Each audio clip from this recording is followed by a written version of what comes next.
Oh, Wakua, take me back to my blue ORVs and preface with Bob.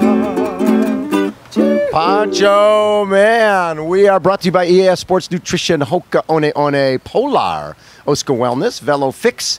Our championship edition will be at Four Seasons Hualalai, and we're airing on triathlonworld.com. My next guest, the voice of Ironman, 158th. This will be the 158th, correct?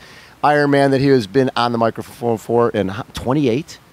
This is my 28th. 28th Kona. Kona, yeah. You are the legend. You still love it? Absolutely. Yeah. It's every event's like my first. Yeah. I mean, I'm excited about Saturday as I was my first year here in '89. Yeah.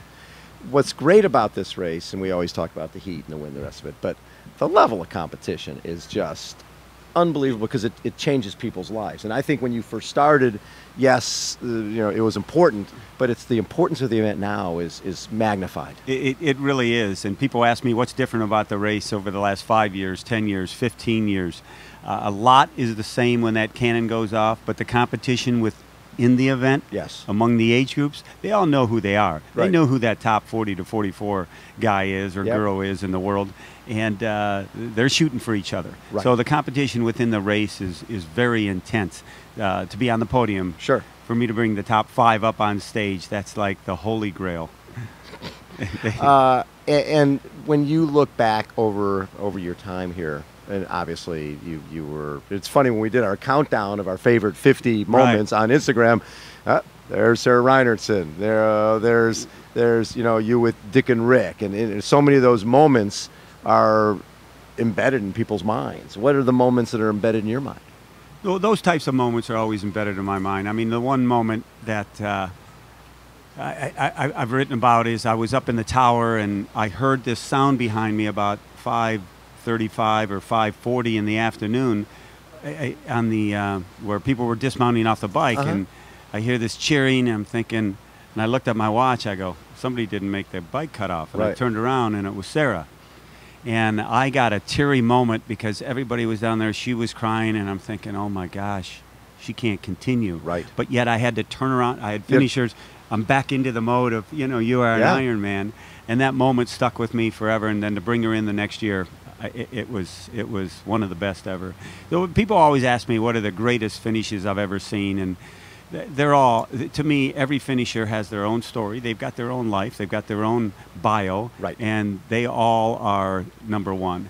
But the ones like that stick out, and John Blaze, and heck, when Darryl Haley, the first NFL lineman to do it, he kind of opened up the door to the sports world going, hey, if that dude can do it. And then, Eric Burns, a lot of them came along after that.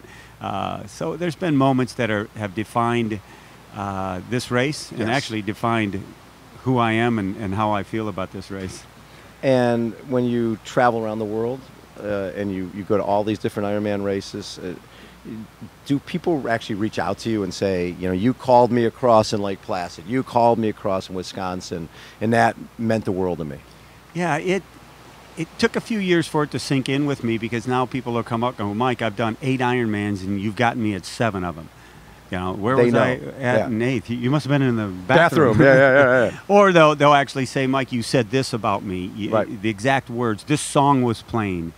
It meant the world to me.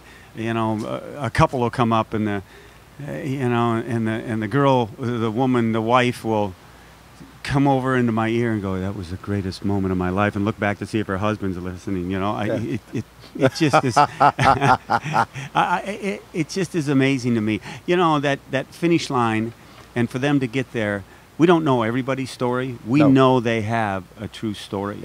I mean, I've got a athlete in the race on Saturday, Bob, tomorrow, that is 74 years old. He did his first Ironman when he was 72. And now he's doing the race with his son, who's 50. So I'm going to bring a father and son in, and the guy just started doing Ironmans 2 years ago, and he's 74. It just never stops. Well, what I love, too, is when you look back, when you listen to the top pros in other sports, like a Michael Jordan, or even before that, Joe DiMaggio, they always talked about, I know that the people in the audience, this might be the only time they see me play. So it's really, really important that I give it my best every single time. You've called 1 million people across the line, right? but every one of those people here, it's for them, it's the most important moment. So every single time, you can never mail it in. Yeah. You've got to be totally on, because they want that Mike Reilly moment, that they'll tape that and they'll have it forever.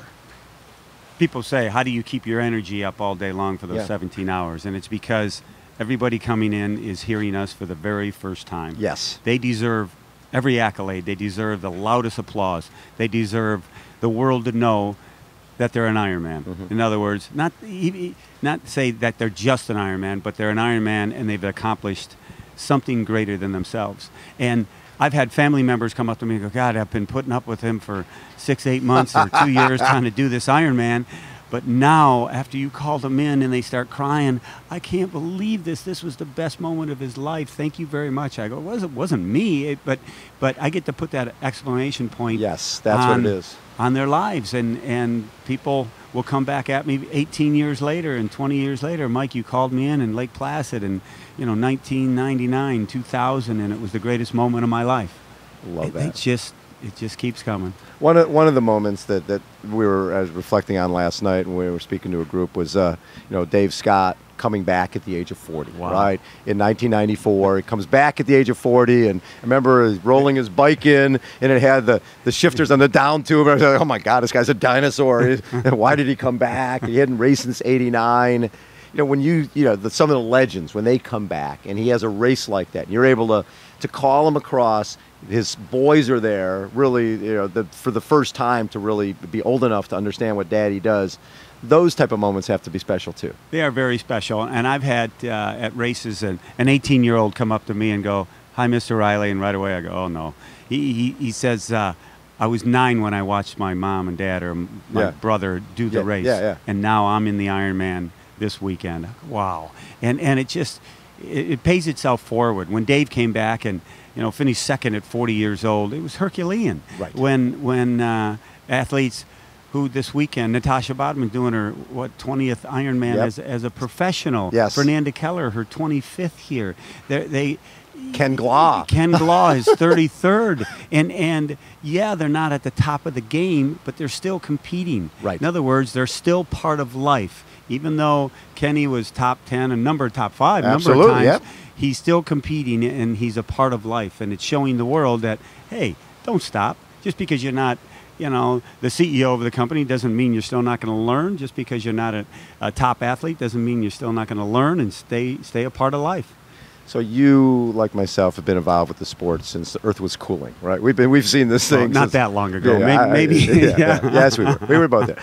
So what is it about this sport? What is it about the sport that resonates so much with people? And I call it the fountain of youth. It's this type of thing that you can't run forever, right? But you can do swim, bike, and run forever. What is it about the sport that you think has touched a nerve with the world?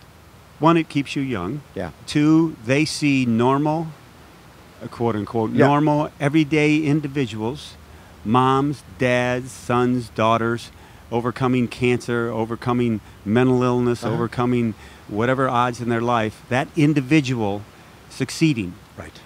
The world doesn't let us succeed.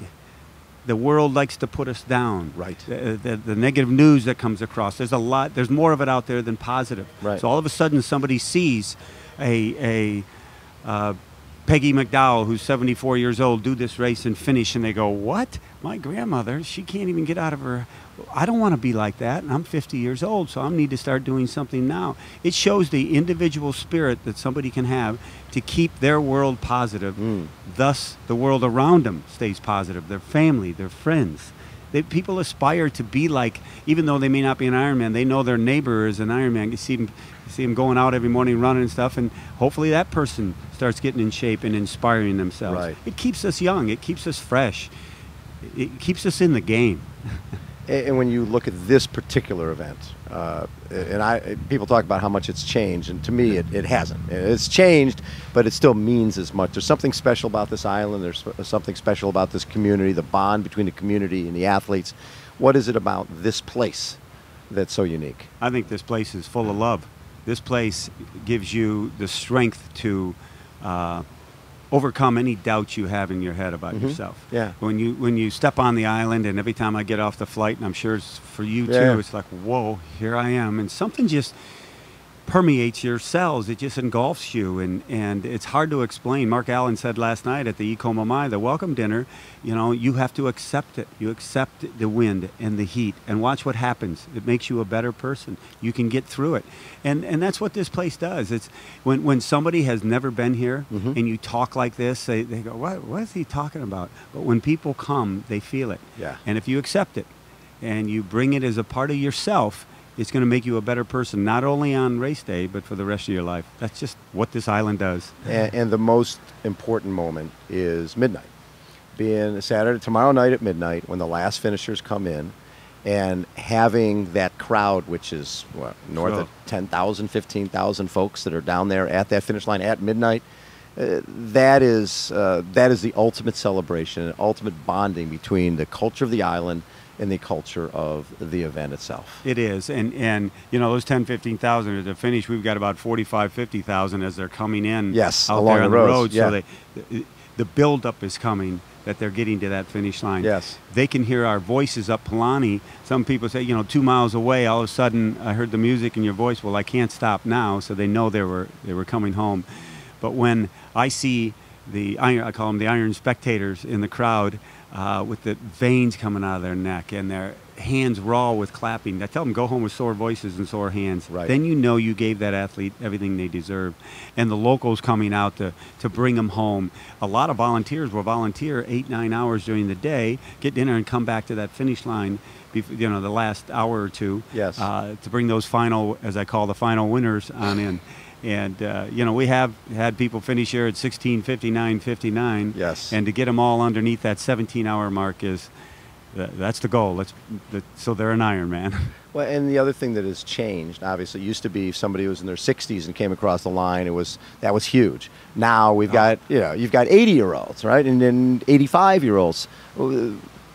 Talk a little bit about what it means when a Robert McKeague or Sister Madonna Booter or Harriet Anderson, it's sort of, there's a message there, right? There's a message to everybody in the audience that don't ever stop. The largest contingent we've ever had of 60 plus is 146 athletes.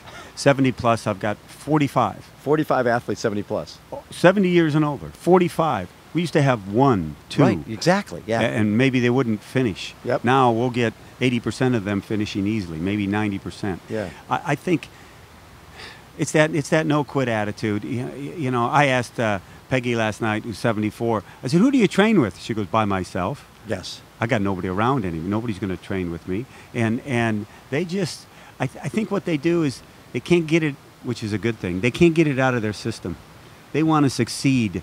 They want to show their peers that age is a state of mind, not a physical nature of the body. Right. Even though they've slowed down. And who cares? You finish 140.6 miles, no matter the time.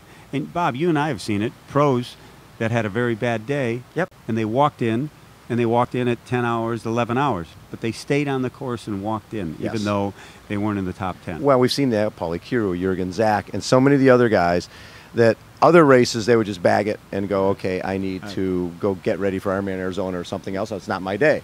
But I remember Paulie Kiru saying, I have too much respect for this island, too much respect for this race. I could still walk. So all the age groupers are going to walk if they have to, so why shouldn't I? And that is a huge statement by Paulie, who won Ironman New Zealand. I mean, Yes. he's just a great athlete. Finland. The respect for the island, you have to have it. Yeah. If you have it, the island then has a respect for you. And it's mutual. And when they come in, no matter if they walk, run, crawl, whatever they do, they get to that finish line because they do have that respect. That's a great point. So the best day of the year is coming up tomorrow for you. Yeah. What time does your day start?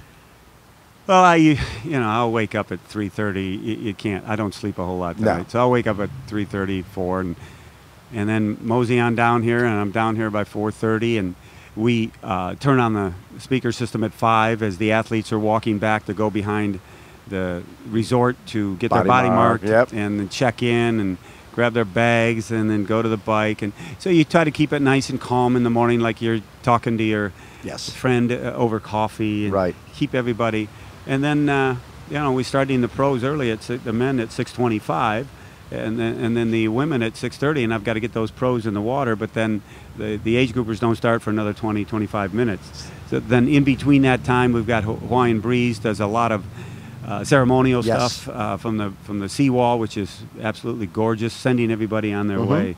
But I've always said it, 50% of my stress for the day is the start. It is getting everybody behind the line. It's just is like everybody wants to be in front, right? It's unbelievable. And plus, if the start doesn't go well, it kind of sets leads up itself the into the rest of the day. So you want it to be calm and start on time, and everybody in their good position. And after that last swimmer goes by, it's just like, phew, oh man, okay, here we go, baby. Let's bring them out of the water. And at that point, it's up to them, right? Yeah, it just... At the beginning, it's up to you. You got to get them behind the line. You got to get the surfer guys, making sure they're going back and forth, because I don't know what it is. It's going to be an 8-hour day no matter what, but somebody wants to get 2 seconds ahead. They actually, I don't know if people know this, I have a small speaker system just pointing out to the water to the start line. I also have another mic, which I can talk to the whole crowd. But on that one out there, I'll turn that on, and I'll actually talk to them like a dad or a grandpa. Hey, come on, get back there. Get back. We don't want to mark down your number. I mean, you've got to be forceful because the testosterone on those guys is just going crazy. Yes. So you get them back, you yell at them, and it's funny. They look at you like, oh, okay. Sorry. Love that. And I don't want to yell too much, but you got to keep them back. You got to be a dad, baby. You got to be a dad. Mike Reilly, the dad, tomorrow morning, the voice of Ironman, going for his 28th calling of the Ironman Triathlon World Championship. Simply the best in the business. Poncho Man, take us out. Take me back to my little grass shack. Take me back to my and it's breakfast with Bob. And proud of Mike. Yeah, Poncho Man. By the way, Bob, you are an Ironman. Yay!